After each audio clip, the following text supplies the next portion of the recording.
Afghans troop Kabul airport in a desperate dash to exit. Well, I'll be bringing you a video. You can see a video on your screen when Afghanistans are rushing into the airport, climbing planes and looking for a way to leave Afghanistan. Well, the Taliban have won the war and Afghanistans are struggling to leave the nation.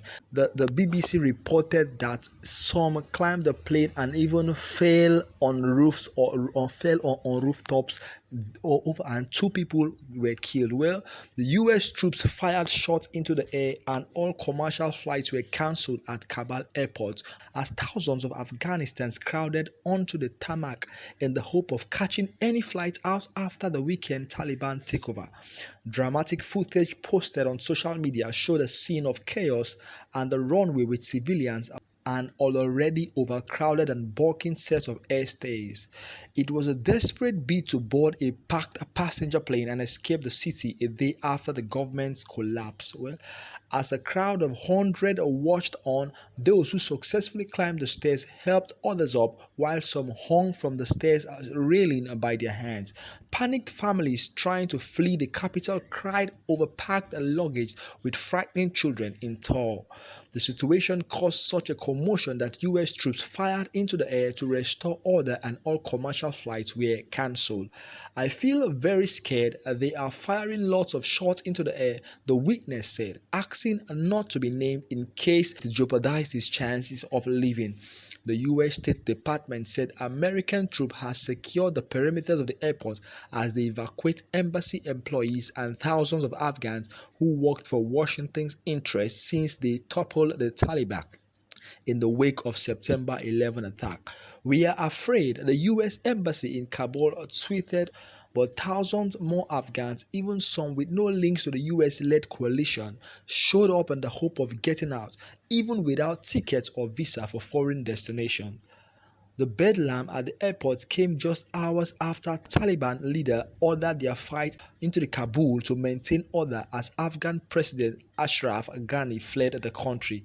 "We are afraid to live in this city and we are trying to flee Kabul," said a 25-year-old man. Many of the arrivals were fueled by rumors of fake news spread on social media. "I read on Facebook that Canada is accepting asylum from Afghanistan," said Ahmed. "Since I served in the army, there is a danger the Taliban will definitely target me." The US said it had evacuated its entire embassy staff to the airport, but they were being kept separate from those without permission to travel.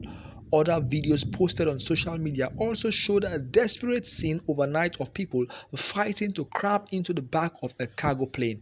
Outside of the airport, an uneasy calm held over Kabul as armed Taliban insurgents patrolled the streets and set up checkpoints. In a message posted to social media, Taliban co-founder Abdul Ghani Baradar called on his fighters to remain disciplined after taking control of the city. "Now it's time to test and prove. Now we have to show that we can save our nation and ensure security and comfort of life," he said. The scene at the airport were reminiscent of chaos that enveloped Washington earlier. Bogle escaped from Vietnam in 1975, even as Washington swatted away the comparison.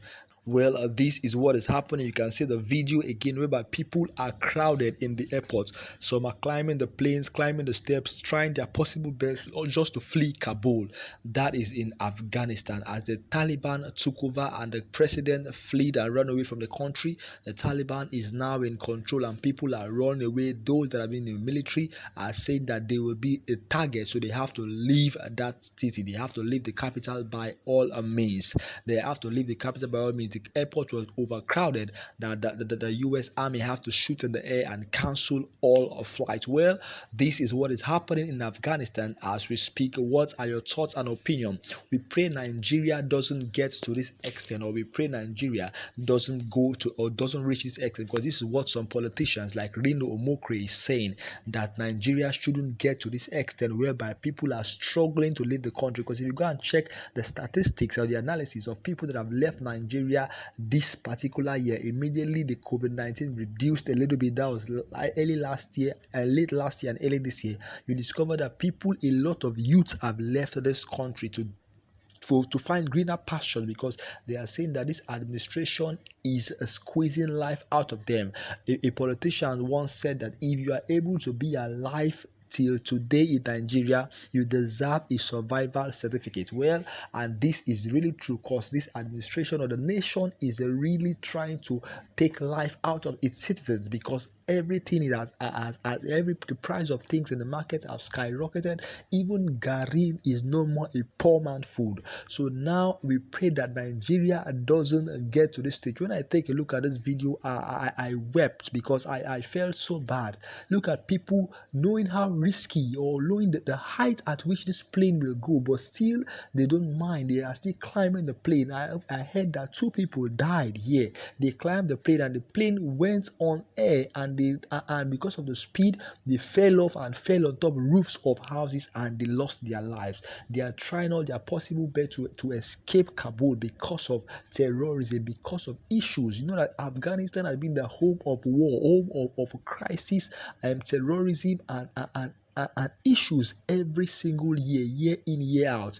And this is due to issues of trying to take over government, trying to rule, trying to become the leader, or trying to do this or do that. So now, well, we pray that Nigeria doesn't get to this extent. This one, we are seeing the Yoruba agitators, we are seeing the Biafra people talking, and also knowing that the leaders of these two great group, the leader, the Mazi Nnamdi Kanu leading the Biafra people, and Sunday Igboho leading the Yoruba agitators, these 2 people are in detention.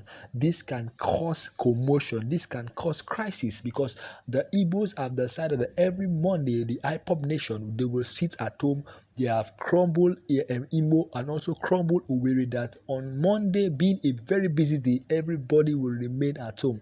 We saw footage of the streets being deserted, schools, the bank, mosque, marketplaces, everywhere is closed and people are not on the streets. Well, and we also saw how the supporters of the Yoruba Nation agitators, supporters of Sunday Igboho, are at his back, supporting him every single time. Well, we pray Nigeria doesn't get to the stage.